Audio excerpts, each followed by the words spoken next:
Donc aujourd'hui nous avons Pierre Valla qui va nous parler de glace, de relief et de thermochronomètre.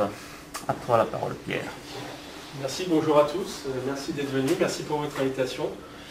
Donc je vais vous parler de glaciation, mais plutôt long terme, d'évolution du relief, comment on peut voir ça à partir de la thermochronologie. Donc c'est des travaux sur lesquels je me suis un peu éloigné récemment, mais qui constituent toujours un petit peu mon cœur de recherche. C'est des choses que j'ai fait pendant ma thèse et puis pendant mes post-doctoraux successifs, on va dire, en Suisse. D'abord à Zurich, puis ensuite à Lausanne. Voilà, donc je vais vous parler, c'est vraiment un travail qui a été fait avec beaucoup de personnes, dont Peter van der Beek, Frédéric Herman, Jean Braun, Jean-Daniel Champagnac, David Schuster et d'autres collègues que vous allez voir au fur et à mesure. Donc l'idée, la motivation, on va dire, elle est assez simple et je pense que beaucoup d'entre vous la connaissent. C'est ce débat, ou en tout cas cette question qui a déjà lieu depuis...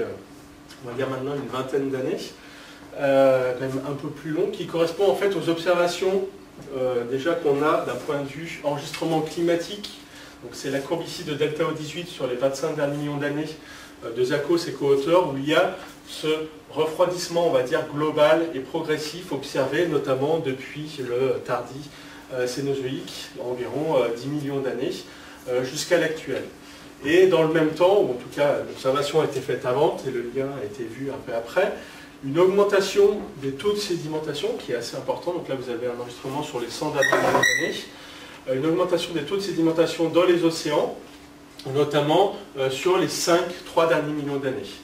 Et donc d'essayer de voir si on a vraiment une corrélation, en tout cas une explication, un lien de cause à effet entre ce changement, ce refroidissement du climat global, et cette augmentation des taux de sédimentation observés. Ça a été postulé en tout cas par Molnar et England dans les années 90 déjà, et puis avec les nouvelles données par Bison et toujours Molnar.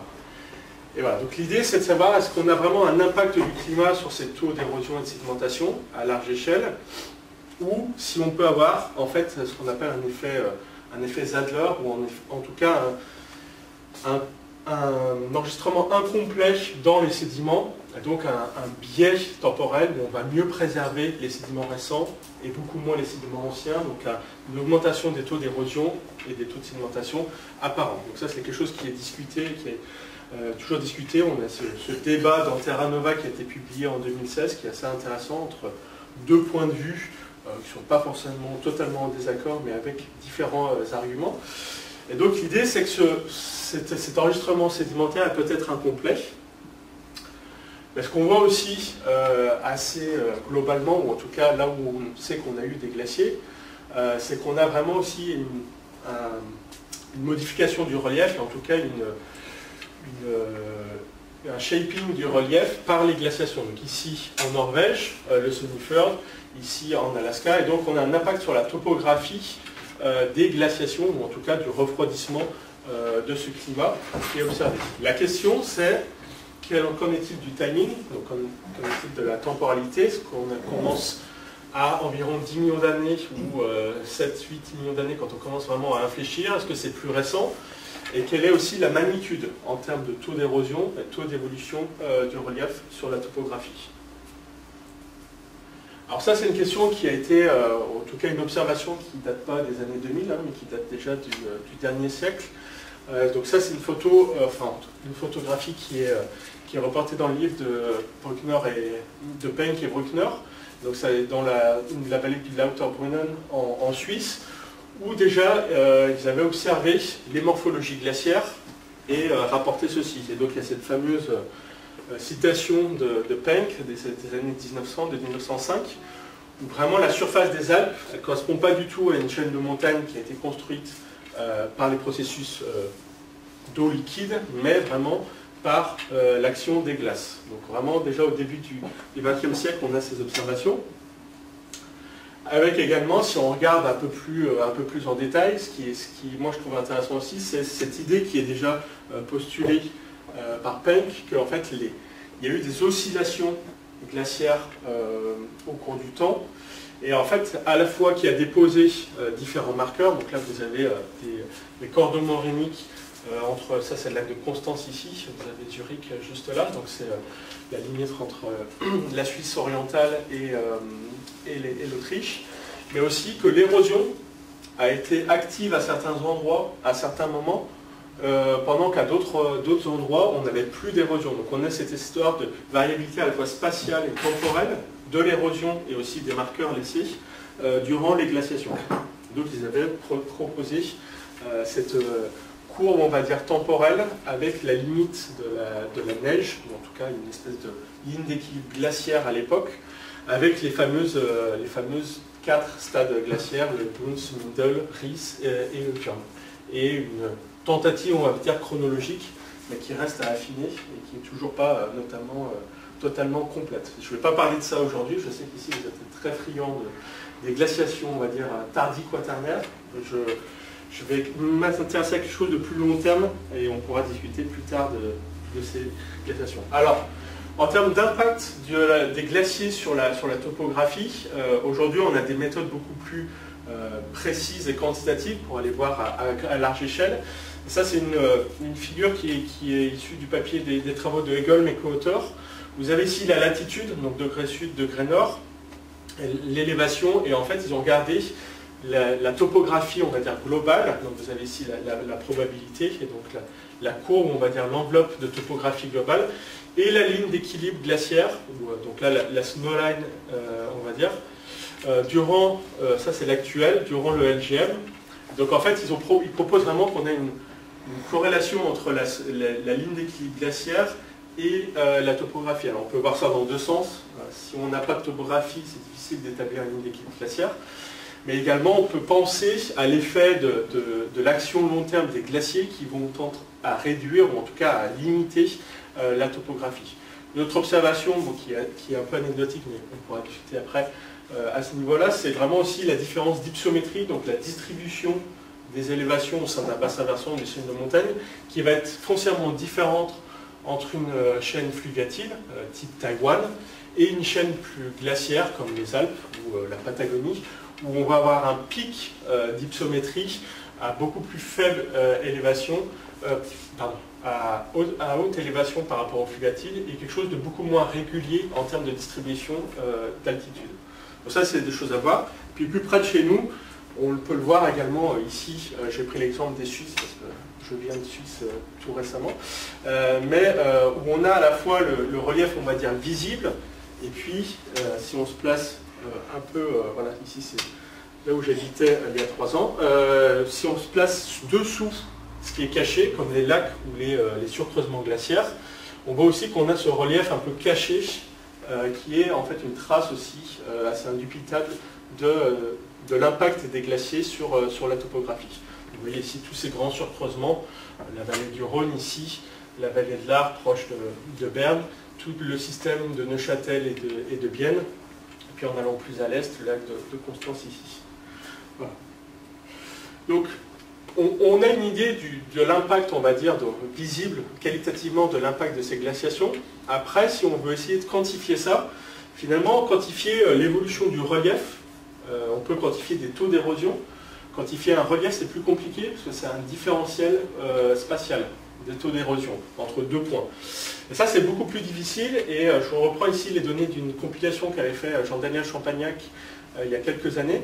En fait, quand on regarde à l'échelle du globe, les endroits où on a une quantification de l'évolution du relief, il ne reste plus grand-chose. Il y a en tout et pour tout quelques dizaines de localisations.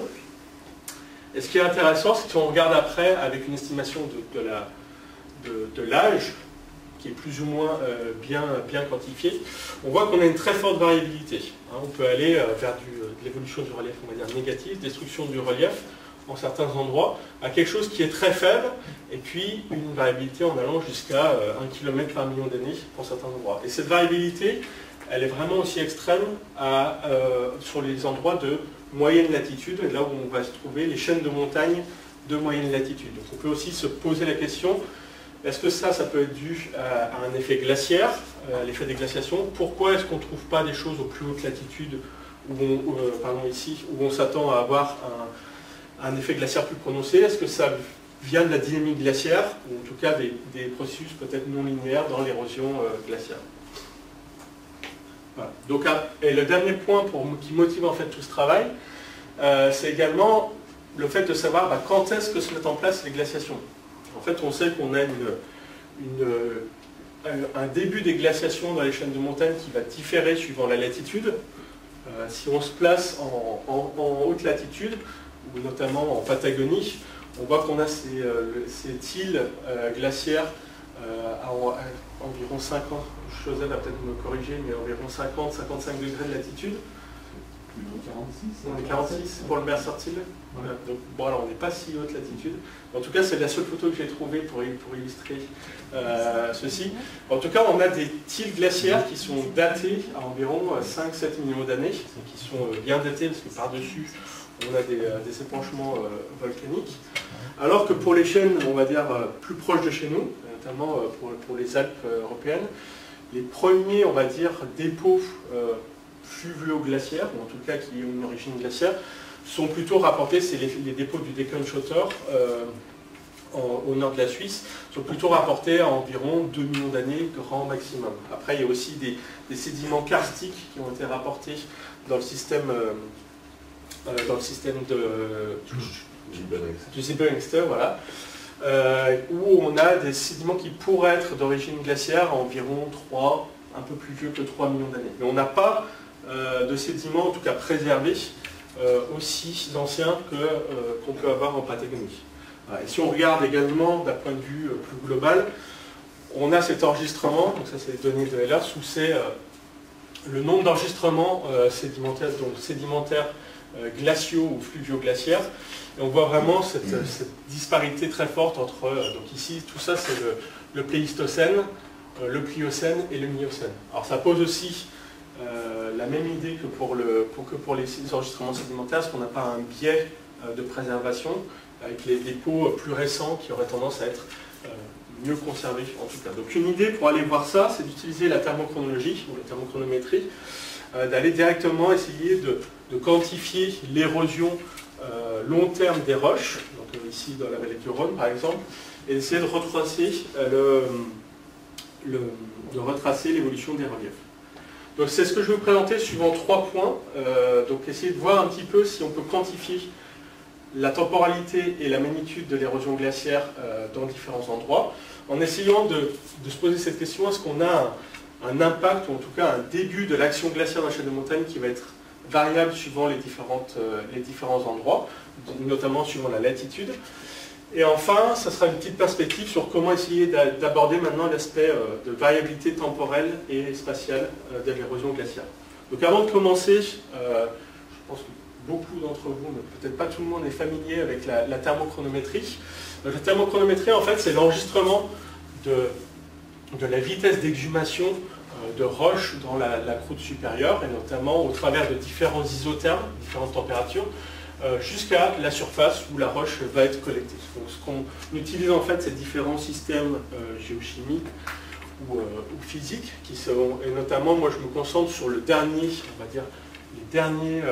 trajet de la roche à basse température. Donc j'utilise des thermochronomètres de basse température qui sont sur des minéraux qui sont les apatites. Ici vous avez une photo, et donc 2 systèmes. Le système uranium-thorium, samarium-hélium, donc hélium sur apatite, avec une température de fermeture autour de 70 degrés, plus ou moins 15. Alors c'est une estimation qui a été proposée par Farley au début des années 2000. On voit qu'on a une gamme beaucoup plus étendue, on peut aller même jusqu'à 40 degrés pour certains systèmes d'apatite, suivant la chimie des apatites et la teneur en uranium et thorium. Et un autre système qui est le système trace de fission sur apatite, avec une température de fermeture un peu plus haute. Donc ça c'est pour les systèmes un peu classiques. Et dans les derniers 10-15 ans, il y a 2 nouveaux systèmes qui sont apparus. Donc le système hélium 4, hélium 3, qui est en fait un raffinement du système hélium sur apatite, mais qui en fait nous permet, plutôt que d'avoir une température de fermeture, donner donc un point dans l'espace temps-température, de retracer les histoires, la résolution est vraiment mauvaise, des histoires temps-température depuis environ 80 degrés jusqu'à 10-20 degrés, jusqu'à des températures de surface. Et ensuite, plus récemment, les travaux avec de la thermochronologie via luminescence, notamment via la luminescence stimulée optiquement, qui est une méthode vraiment en développement, qui est beaucoup développée, qui a été beaucoup développée par Benny Buralnik durant son doctorat à Zurich, et par Georgina King et Frédéric Herman à l'Université de Lausanne, qui travaillent énormément sur ces systèmes-là, en utilisant également l'ESR actuellement comme un thermochronomètre. Et là, on va vers des températures de fermeture beaucoup plus froides, donc beaucoup plus proches de la subsurface. Voilà. Et donc, acquérir des données comme ça, thermochronologiques, c'est bien, mais pour les interpréter en termes d'histoire d'exhumation, on utilise des codes thermocinématiques. Ça, c'est le code PQ qui a été développé par Jean Braun, donc qui permet de retracer, en fait, de calculer l'évolution de la température en 3 dimensions dans un bloc cristal, avec à la fois donc, la chaleur en conditions basales, mais également l'effet advectif de l'exhumation et le changement de la topographie en surface. Donc l'idée, c'est d'avoir une approche inverse entre les données de terrain et les modèles. Pour retracer ce type de code, vous allez en voir quelques-unes. Vous avez ici le temps et la profondeur d'exhumation. Donc on a ici une histoire d'exhumation avec une probabilité qui nous est donnée à partir des données. Donc là où c'est rouge, on n'a pas de probabilité. Tout ce qui est blanc ici, je les ai enlevés parce que sinon ça faisait très communiste avec une figure bien rouge. Et en allant bleu ici, c'est là où on commence à gagner de la confiance dans les données. Donc voilà, donc l'idée de toute cette approche, c'est vraiment de quantifier à la fois l'histoire d'érosion, mais également d'essayer de voir dans quelle mesure on peut quantifier l'histoire d'érosion. Donc 2 petites slides pour terminer sur les méthodes, les thermochronomètres un petit peu plus récents. Donc la thermochronométrie hélium 4 et hélium 3, ça a été développé donc, par David Schuster durant son doctorat avec Ken Farley. C'est lui qui est vraiment l'expert de cette méthode. Et alors pour faire vite, en fait, l'idée de cette méthode, c'est plutôt que de dire on a une concentration en hélium dans un grain d'apatite, on va essayer de quantifier la distribution, on va dire, spatiale de l'hélium dans le grain d'apatite. Et en quoi est-ce que cela est intéressant et va nous donner des informations supplémentaires. J'aime beaucoup ce petit diagramme ici, où en fait vous avez 6 histoires temps, température. Vous voyez que tout se croise ici à ce même point, qui est environ 70 degrés. Donc c'est la température de fermeture du système hélium sur apatite. Donc si on prend le grain d'apatite pour ces 6 histoires, on mesure l'hélium sur apatite, on va avoir un âge de fermeture à environ 5 millions d'années pour les 6 histoires. Par contre, vous voyez que le refroidissement terminal est différent depuis 5 millions d'années jusqu'à l'actuel. Et si on regarde maintenant un spectre de dégazage hélium 4 et hélium 3, donc ça c'est le rapport hélium 4 et hélium 3 pour chaque étape de dégazage sur le total. Ici vous avez la fraction d'hélium dégazé. Vous voyez qu'on peut discriminer ces différentes histoires, temps, température, par un spectre de dégazage qui va être plus ou moins diffusif suivant le temps de résidence qu'a eu la roche à des températures de surface ou de subsurface. Donc ça, après, on peut l'utiliser avec des codes d'inversion pour retracer les histoires temps-température. Vous allez aussi voir ces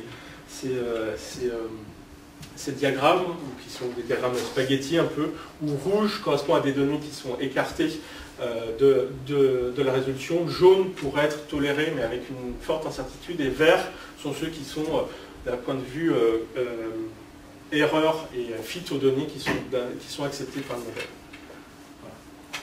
J'ai oublié de vous dire, si vous avez des questions, n'hésitez pas à m'interrompre aussi. Je ne sais pas combien de temps je vais pouvoir parler. Et enfin, le dernier thermochronomètre, donc c'est le thermochronomètre OSL, donc c'est quelque chose d'un peu nouveau, mais en tout cas l'OSL c'est quelque chose qu'on connaît. La seule différence c'est plutôt d'aller chercher des sédiments, on va chercher des échantillons, donc voilà, de roches, avec un doctorant qui n'est plus doctorant depuis longtemps maintenant, Benny, un prof, Frédéric Herman ici, pour pouvoir broyer les roches. Séparer les minéraux, donc là ce qui est intéressant avec l'OSL est vraiment prometteur, et le SR c'est la même chose, c'est qu'on va travailler avec des minéraux vraiment communs qui sont le quartz et le feldspath. Trouver des apatites dans les roches, ça peut être plus ou moins compliqué. Trouver du quartz et des feldspaths, pour peu qu'on ait des roches cristallines ou métamorphiques, ça devrait être possible. Et après, on mesure tout ça en laboratoire.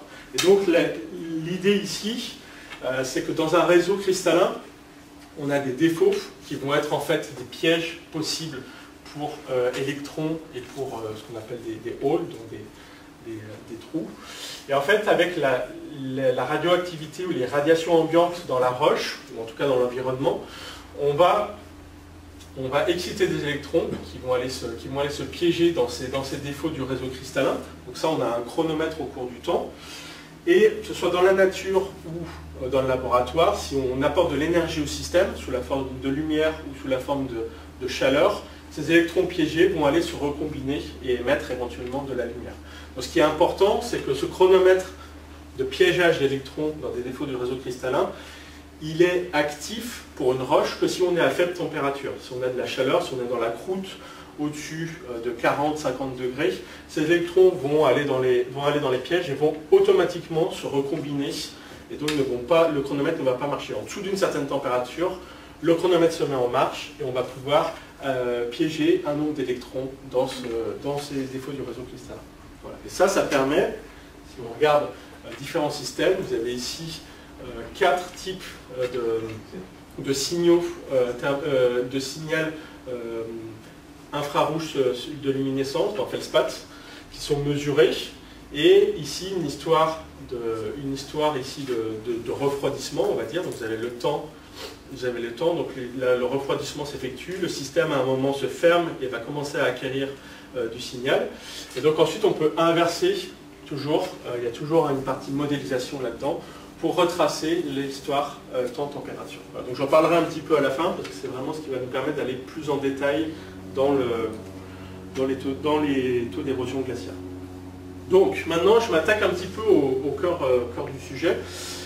Qu'est-ce qu'on peut apprendre à partir de la thermochronologie sur l'érosion glaciaire? Alors une première chose qu'on a essayé de faire, qui est discutée en ce moment dans la littérature, c'est de compiler, ça c'est un travail assez énorme qu'a fait Frédéric Herman pendant plusieurs années, de compiler les données thermochronométriques avec 4 systèmes, donc les systèmes sur apatite mais également sur zircon. Donc il y a environ 18 000 données qui vous sont montrées ici, colorées par l'âge. Et ensuite, essayer de les inverser en histoire d'érosion. Et en fait, ce qu'a pu montrer Frédéric Herman dans ce travail, auquel j'ai participé, c'est qu'on avait apparemment une augmentation des taux d'érosion dans les chaînes de montagne à partir de 6 millions d'années, plus prononcée durant l'intervalle depuis 2 millions d'années, bien sûr avec un contrôle important de la tectonique sur ces taux d'érosion. Là où on n'a pas de tectonique, on ne voit pas cette augmentation, et notamment cette augmentation il y a 2 millions d'années. Et apparemment une accélération de l'érosion qui a l'air plus prononcée aux chaînes de moyenne latitude. Donc ça c'est quelque chose qu'on a proposé. Et donc quand on remet les endroits où on a de la confiance dans ces inversions et une histoire assez continue sur le Tardis-Cénozoïque, alors hop, ça c'était un petit aperçu, je reviendrai après là-dessus. Ce qu'on voit, c'est que si on compile toutes ces données ici et qu'on retrace une courbe, on voit une augmentation en effet des taux d'exhumation, donc on atteint comme taux d'érosion, depuis 8 millions d'années, qui a l'air de s'intensifier dans les derniers 2 millions d'années. Et on peut voir un effet miroir avec la courbe de delta O18 qui est représentée ici en bleu avec une moyenne glissante en rouge. Donc ce que l'on proposait, c'est qu'on avait un effet de ce refroidissement global sur l'augmentation des taux d'érosion vus à large échelle, avec toutes les incertitudes qu'on peut avoir, tous les problèmes qu'on peut avoir également. Alors la slide d'avant que je vous ai passée, je vais y revenir, c'est où on peut se demander pourquoi est-ce qu'on ne voit pas cela, si c'est le refroidissement glaciaire qui va générer l'augmentation des taux d'érosion vus par la thermochronométrie. Pourquoi on ne voit pas cela, par exemple, en Norvège, où je vous ai montré ces magnifiques figures de fjords. En fait, le problème, et ça c'est quelque chose auquel on est toujours un petit peu lié avec la thermochronologie, c'est un effet de résolution. Bien sûr, on a un creusement assez fort des fjords, on a pu travailler avec Philippe Stier pour essayer de reproduire l'érosion des fjords, calculer ceci. Et en fait, si on regarde sur le Clio quaternaire, on a des taux d'érosion d'environ 0,01, 0,2 mm par an. On a 400 mètres d'érosion à peu près, par des méthodes de budget. Et en fait, ce qu'on voit, c'est qu'avec la thermochronométrie, même si on a cette augmentation-là, on va être un peu aveugle, parce que l'histoire de Scandinavie, d'un point de vue exhumation, est très longue. Et donc, on a des âges qui intègrent plusieurs centaines de millions d'années. en tout cas 100 à 200 millions d'années pour la plupart des thermochronomètres. Et donc, on a des taux d'érosion, des taux d'exhumation qui sont de l'ordre de 0,01 km par million d'années. Et donc en fait, cette augmentation, même si elle est significative, avec la résolution de nos thermochronomètres, on ne peut pas la capturer. Donc en fait, on est déjà limitant par notre résolution dans les zones qu'on va pouvoir utiliser pour cette figure-là. Donc ça, c'est pour vous montrer la grande échelle, on va dire, la grande image. Donc il y a l'air d'y avoir une augmentation des taux d'érosion à l'échelle globale en lien avec le refroidissement climatique tardicénozoïque. Reste toujours la question de cette variabilité temporelle. Et plus important, ici, on a des taux d'érosion, mais qu'en est-il du relief? Comment est-ce qu'on peut quantifier cette évolution du relief? Alors, l'érosion du relief, avec la thermochronométrie, c'est pas facile. Ça, c'est quelque chose auquel je me suis heurté pendant mes travaux de doctorat. En fait, on a toujours un problème entre la résolution du taux d'exhumation, on va dire long terme. Adobe veut nous parler. Tant pis pour lui, désolé. Entre les taux d'exhumation long terme, ou les taux d'érosion, on va dire, à l'échelle régionale, et l'augmentation du relief, qui, elle, va être d'une part beaucoup plus faible, d'un point de vue vitesse d'érosion relative, et également locale. Et donc, ce qu'on a pu voir, c'était que c'était compliqué, il fallait vraiment aller dans un endroit spécifique, avoir une stratégie également principale, et puis ce qu'a montré aussi Christophe Blossbard, c'est que là où on pouvait avoir une meilleure résolution, c'est si on allait dans un endroit un peu plus chaud, pas en termes de climat, mais en termes de gradient géothermique, donc soit dans des forages, soit dans des tunnels. Il a travaillé sur le tunnel du Mont Blanc, où on a vraiment là une meilleure résolution pour ça.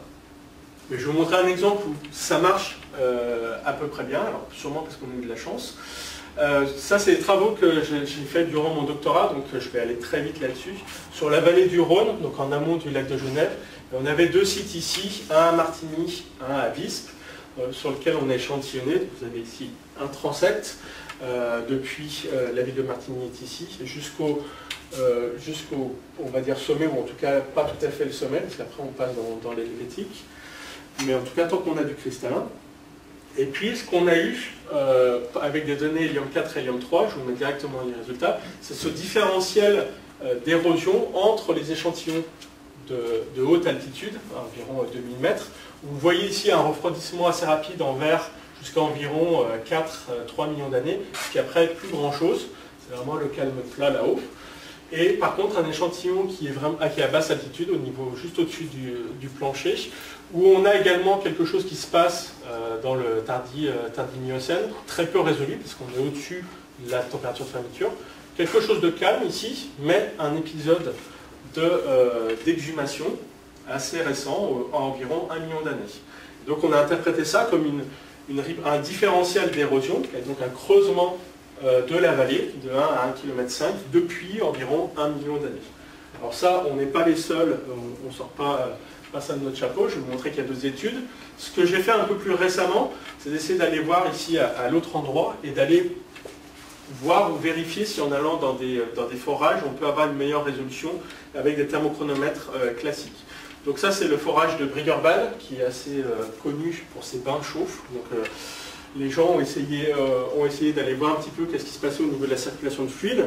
Et à partir d'un échantillon du forage, donc qui est à moins 200 mètres, donc, qui est l'altitude absolue, hein, on est en dessous du niveau on est à 600 mètres, je crois, 500 mètres en dessous du plancher.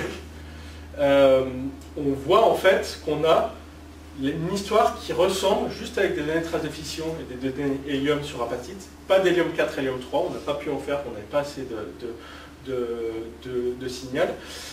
On voit qu'on a cette histoire de refroidissement rapide qui se termine à environ 3 millions d'années, se calme, et également une augmentation, une accélération de l'exhumation, en tout cas du refroidissement de la roche, il y a environ 1 million d'années. Donc en effet, en allant dans des forages, on peut avoir la même histoire que ce que je vous ai raconté avec l'hélium 4, hélium 3 sur des roches de surface. Donc dans les Alpes, on a d'autres endroits où on voit un changement majeur il y a environ 1 million d'années. Ça, c'est donc les données du Siebenstuch, d'Hausselmann et co-auteurs, où ils voient également ici une incision de la vallée de l'Arc qui va assez doucement, environ 0,1 mm par an, jusqu'à 1 million d'années, et une augmentation très forte de l'incision de la vallée, où on a un facteur d'échelle, un ordre de grandeur plus haut, depuis 1 million d'années. Et dans le même temps, les données de Mutoni et co-auteurs, donc là c'est dans le très fort, avec un passage d'enregistrement fluviatile pluvieux, et après l'arrivée de matériel fluvio-glaciaire à environ 0,8 millions d'années. Donc ce qu'on propose ici, c'est qu'on a vraiment une histoire, un changement majeur au mi-Pléistocène, à 1 million d'années, avec cette transition depuis des cycles glaciaires interglaciaires de 40 000 ans symétriques, faible amplitude, à des cycles de plus forte amplitude et asymétriques pour la période plus récente. Et donc ça induit une réponse en termes d'érosion à la fois la variabilité, mais également la magnitude des glaciations. Donc voilà un petit peu on va dire l'image pour les Alpes. Qu'est-ce qui se passe pour d'autres chaînes de montagnes? Et donc pour ça, le point que je vous ai montré ici, dans les Alpes, et on va essayer d'aller voir à un peu plus haute latitude, donc en Patagonie et aussi en Alaska ici. Parce que avoir des données, ça c'est toutes les données aussi de la littérature, dont je vous reparlerai après. On n'a pas beaucoup d'endroits où on peut se poser ce type de questions, de l'érosion glaciaire et notamment l'impact sur le relief. J'ai combien de temps, Ricardo? Encore une dizaine de minutes? Quand les gens ont faim, ils s'en vont. Mais... on ouvrira la porte. Alors la première étude, c'est donc les Andes patagoniennes sud. Donc ça, c'est des travaux ici qui ont été menés par Thibaut Simon-Labrique, que beaucoup d'entre vous connaissent, qui maintenant est au CGO de Loisan.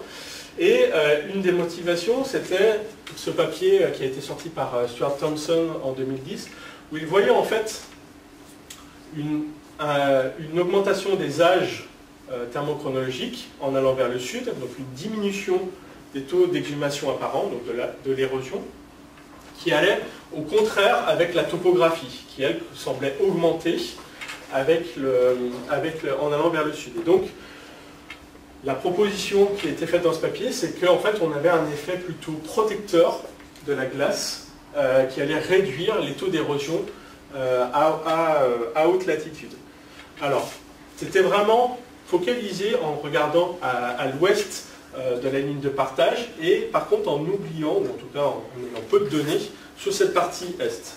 Par contre, Thibaut s'est intéressé ici à la partie est, et notamment à la partie Torres del Paine, au massif de Torres del Paine. Il y a également d'autres données qui ont été proposées par Fosdick en 2013. Et ce qu'on voit, c'est que si on met ces âges côté est du drainage, on a également aussi là des âges assez jeunes. Donc, ça pose la question de est-ce qu'on a vraiment, alors, on ne va pas aller plus au sud ensuite, mais de ce côté-là, en tout cas, on retrouve des âges qui étaient proposés plus au nord. Donc si je zoome un petit peu sur cette zone, alors moi je ne suis pas allé, donc je connais peu de choses, et encore moins sur la géologie. Donc je parle sous le contrôle de certaines personnes ici. Ce qui est intéressant à Torres del Paine, c'est qu'on a une intrusion qui s'est mise en place il y a environ 12 millions d'années, 12,4 millions d'années, et puis qu'on voit apparaître ici, donc c'est la partie un peu plus blanche ici dans le paysage, et qui a été ensuite exhumée et incisée par les glaciers. Donc Thibaut a travaillé là-bas et a fait un profil, a récupéré des échantillons d'un profil qui venait d'une expédition de l'Université de Lausanne, menée par Lukas Baumgartner. Donc on a la chance en fait d'avoir un échantillonnage depuis la partie basse des paysages, à environ 300-400 mètres d'altitude, jusqu'au sommet de l'intrusion. Donc on a un profil de plus d'1 kilomètre, de relief. Et ce qu'on voit dans les données hélium sur apatite, c'est qu'on a a priori une zone ici de rétention partielle, donc qui correspond plus ou moins à l'âge de mise en place de l'intrusion. Et ensuite un fort signal ici, en allant vers des âges beaucoup plus jeunes, un fort signal d'exhumation à environ 6-7 millions d'années.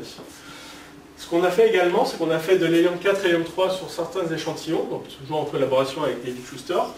Et là, ce que montrent les données 4.3, c'est qu'on a éventuellement cet épisode qui n'est pas très bien contraint, une zone de quiescence, mais un deuxième signal de refroidissement plus tardif, à environ 2 millions d'années. Donc on a ici une histoire à 2 étages qui peut être expliquée. Et si on met tout ça dans une modélisation P-Cube, voici les données qui ont été sorties par les modèles faits par Jean Braun.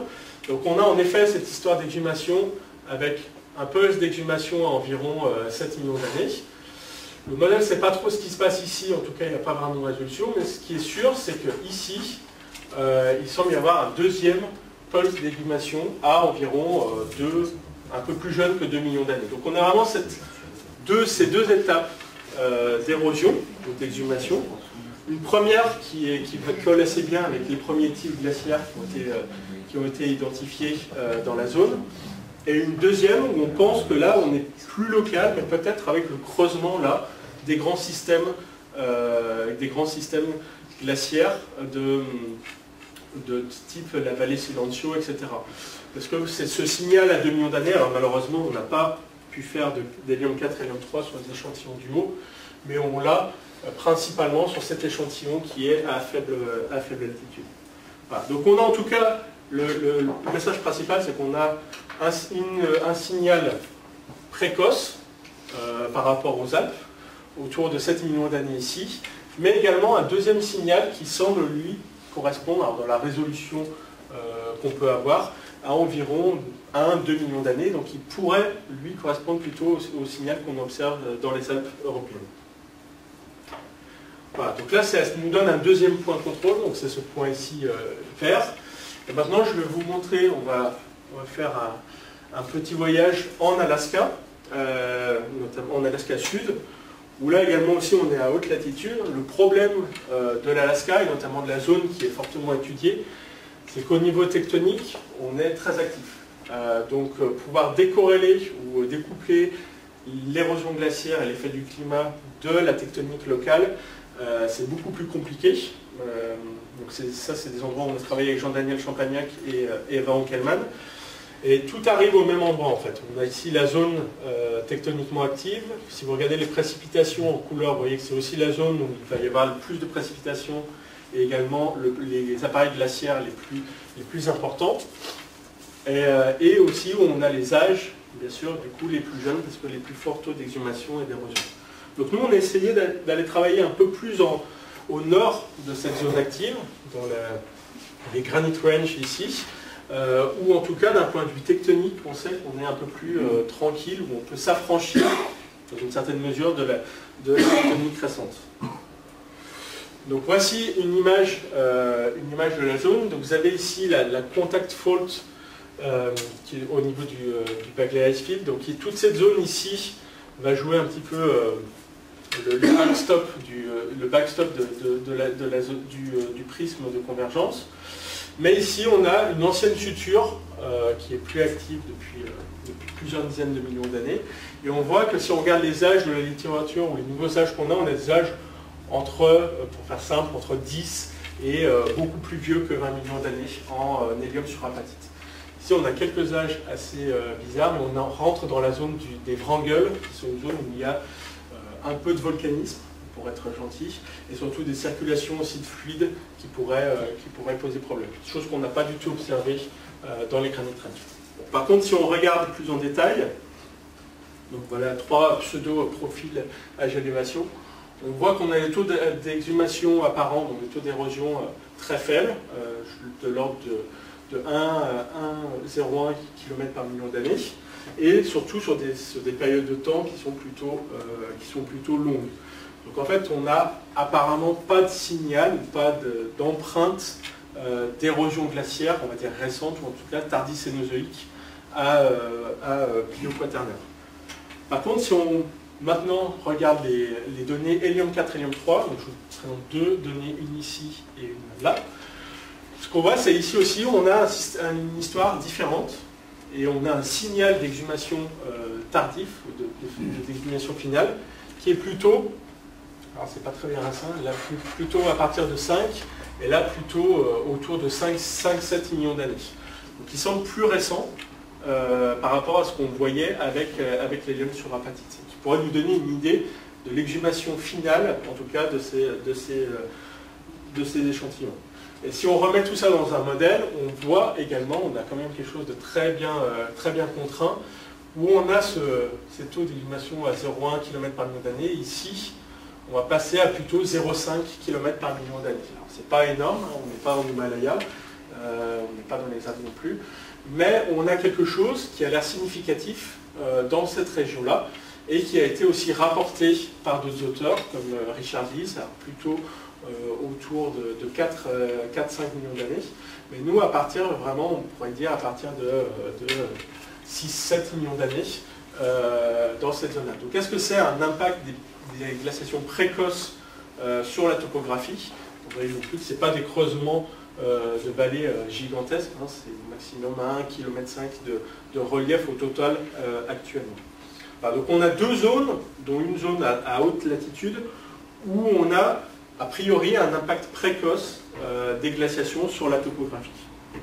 Voilà. Alors pourquoi est-ce qu'on ne voit pas un signal à 1 à 2 millions d'années dans les Granite Range? La question, je me la suis posée pendant un certain nombre d'années, je n'ai pas de réponse totalement définitive. Une des réponses qu'on pourrait avoir, c'est l'effet en fait l'effet des précipitations actuelles. En fait, la zone de Granite Range ici, on est dans des précipitations, des taux de précipitation qui sont de l'ordre actuellement, hein, donc pour la période 71-2000, qui sont à moins d'1 mètre par an d'eau, par rapport à la zone plus au sud où on a jusqu'à 8 mètres de précipitation par an. Donc toute la question, et ça c'est des choses qui ont été déjà vues par Peway en 1975, c'est que à cause de cet écrantage des précipitations, hein, ce rain shadow, on a une différence de glaciation entre la partie sud, donc là c'est un transect, j'ai essayé de le recaler plus ou moins depuis la partie sud jusqu'à la partie nord, ici, où vous avez la ligne d'équilibre glaciaire actuelle, qui est fortement défléchie pendant les périodes glaciaires, notamment ici pendant le dernier maximum. Pourquoi? Il va faire plus froid, mais également on continue à alimenter ces appareils glaciaires en eau. Par contre, à cause de la barrière topographique des Sugar Mountains, dans la partie nord, et notamment le Granite Range est juste ici, on a une diminution de la ligne d'équilibre glaciaire qui est très faible. Parce qu'on va refroidir certes, mais on va aussi assécher encore plus que ça ne l'est en période actuelle. Donc, une des idées, ou une des hypothèses que moi j'apporterais, c'est qu'on ne voit pas ce signal à 1 million d'années, ou en tout cas à 1 à 2 millions d'années, on va dire, dans les Granite Range, parce qu'on a ce type de problème, on n'a pas une réaugmentation, une revigorisation, on va dire, des systèmes glaciaires à cause de cette barrière topographique. Toute l'idée, c'est de savoir quand est-ce que cette barrière topographique se met en place. Et ça, il y a quelques données à partir d'enregistrements isotopiques qui suggèrent qu'en fait la barrière isotopique, elle se mettrait, donc les Sugar Mountains ici, se mettra en place entre 8 et 3 millions d'années. Donc si on croit ces données et si l'hypothèse est valide, je ne suis pas encore totalement convaincu, en tout cas, durant les dernières glaciations, les appareils glaciaires n'ont peut-être pas une force, on va dire, assez élevée pour aller impacter le relief. Par contre, dans la partie sud, on voit fortement cet impact. Ça, c'est un enregistrement de taux de sédimentation dans le golfe d'Alaska, donc vraiment proche de cette partie ici. Et en fait, on voit vraiment donc une première augmentation à 3 millions d'années et également une deuxième augmentation vers 1 million d'années dans les taux d'érosion. Il faut regarder un peu les bines ici qui nous donnent cette idée. Voilà, le delta O18 est donné en rouge. Donc les taux d'érosion augmentent vers 4 millions d'années. Apparemment, il y a une diminution ici, une réaugmentation à environ 1 million d'années. Voilà, donc voilà pour l'Alaska. Et donc si on met tout en commun, donc j'ai rajouté ici les autres études où on a une augmentation, où on est à peu près sûr que ce n'est pas lié à de la tectonique, donc ça ne nous en laisse pas beaucoup. Mais on a cette image qui commence à se dessiner. Vous avez ici donc le delta O18 sur les 8 millions d'années et le moment, ou en tout cas la temporalité de l'érosion, de l'impact glaciaire sur l'érosion en fonction de la latitude. Donc j'ai mis ensemble le nord et sud. Alors ce qui se dessine à premier ordre, c'est qu'en tout cas on a des endroits ici parce qu'on a également ici en Colombie-Britannique 2 événements, ou en tout cas 2 pulses d'exhumation liés au glaciaire.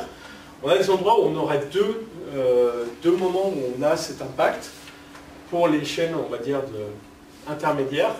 Les chaînes de moyenne latitude ici, où on n'aurait que le signal peut-être récent, et puis ici l'Alaska Sud, donc le Granite Range, où on a un signal purement ancien. Alors l'image vient se complexifier encore plus, parce que récemment il y a eu le Thermo 2018, la conférence Thermo 2018, où plusieurs personnes, donc Sébastien Lénard qui travaille en Scandinavie, Nadia Schneider qui est à Lausanne et qui travaille aussi dans les Andes, et également Chelsea Willett qui travaille en Patagonie, ont montré qu'en fait, voilà, on peut avoir aussi ce signal pour des chaînes de plus faibles, de plus basse latitude, également à 1-2 millions d'années, mais quelque chose de transitoire. Donc ça, c'est les données de Chelsea Willett en Patagonie, où vraiment on a une érosion glaciaire que durant cette période.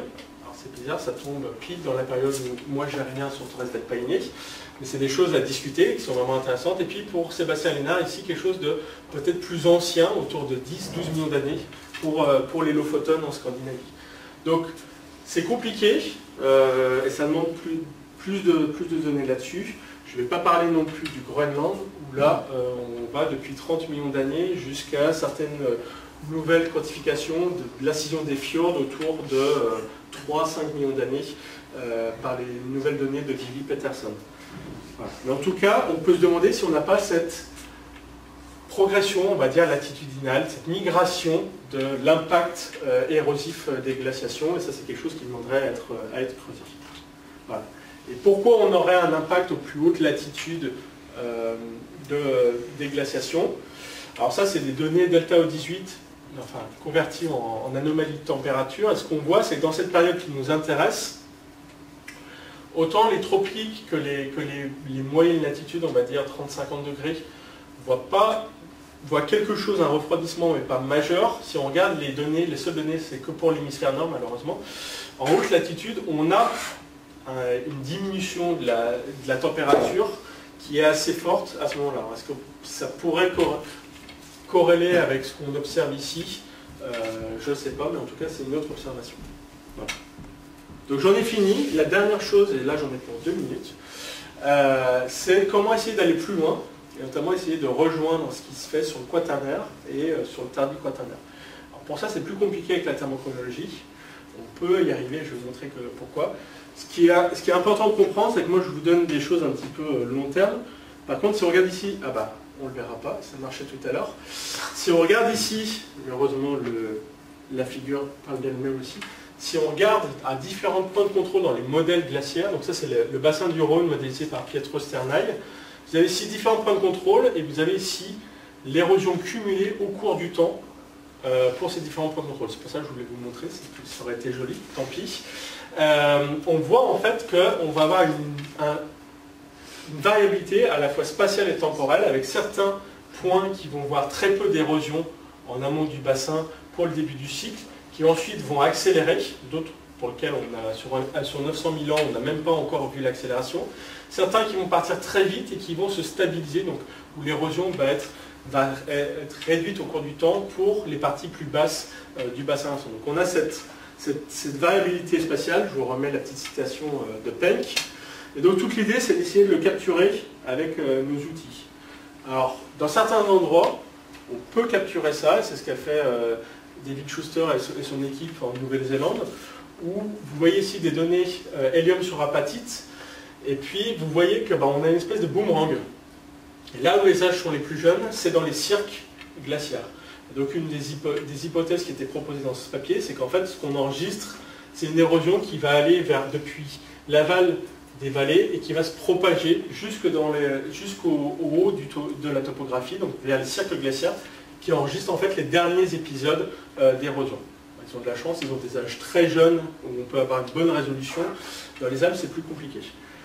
Voilà. Mais c'est des choses qui sont montrées par les modélisations. Vous avez ici les travaux de Vivi Peterson qui sont dans le papier de Jean Braun, où depuis une topographie fluviatile et avec 500 000 ans de modèles glaciaires, on va passer d'une relation âge-altitude assez linéaire à commencer à développer ce pseudo-boomerang dans la topographie glaciaire. Donc en combinant la température, les thermochronomètres de basse température et la modélisation de surface, on pourrait aller un peu plus loin. Et enfin, la dernière chose, c'est donc avec l'OSL, et là on va encore plus proche, on va encore plus dans le récent, donc on peut aller vers des dynamiques glaciaires de l'ordre de 100 000 ans, donc dernier cycle. Ça, c'est les données d'Arnaud Duverger, que vous voyez ici sur la colline. Et lui, il a échantillonné donc, au glacier du Franz Joseph, en Nouvelle-Zélande.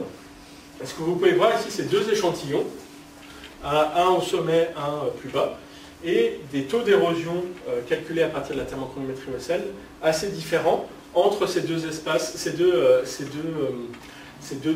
localités. Ce qui est intéressant, c'est qu'on peut ensuite recaler, donc l'OSL est donné ici par les petits diamants bleus, qui est un taux d'érosion intégré sur le dernier cycle glaciaire, avec des taux d'érosion calculés actuellement via les décharges sédimentaires, donc ça c'est les travaux de Frédéric Herman en 2015. Vous voyez que bon, alors la magnitude n'est pas tout à fait la même, hein, on monte à peu près 30 mm par an, alors qu'on est limité ici à 10 mm par an, mais aussi le locus de l'érosion, du maximum d'érosion, va changer au cours du temps à l'échelle même du cycle glaciaire interglaciaire. Voilà. Aujourd'hui, c'est sûr qu'on ne va pas avoir d'érosion forte ici parce qu'il n'y a plus de glaciers. Donc les taux d'érosion sont shiftés plus en amont, mais au dernier maximum glaciaire, en tout cas sur l'ensemble du cycle glaciaire, les taux d'érosion maximum sont pour cette zone beaucoup plus en aval. Donc on a vraiment cet aspect temporel et spatial qui est abordé et qui peut nous permettre d'aborder cette question de la non-linéarité ou la linéarité entre le glissement d'un glacier et le taux d'érosion. Donc ça c'est pour l'actuel, c'est les données actuelles. Ce qu'on est en train de faire, c'est d'essayer de voir comment on pourrait incorporer les données long terme pour voir si on a ce même type de relation qui existe. Voilà. Donc je vais m'en arrêter là, je passe les conclusions et je vous remercie pour votre attention.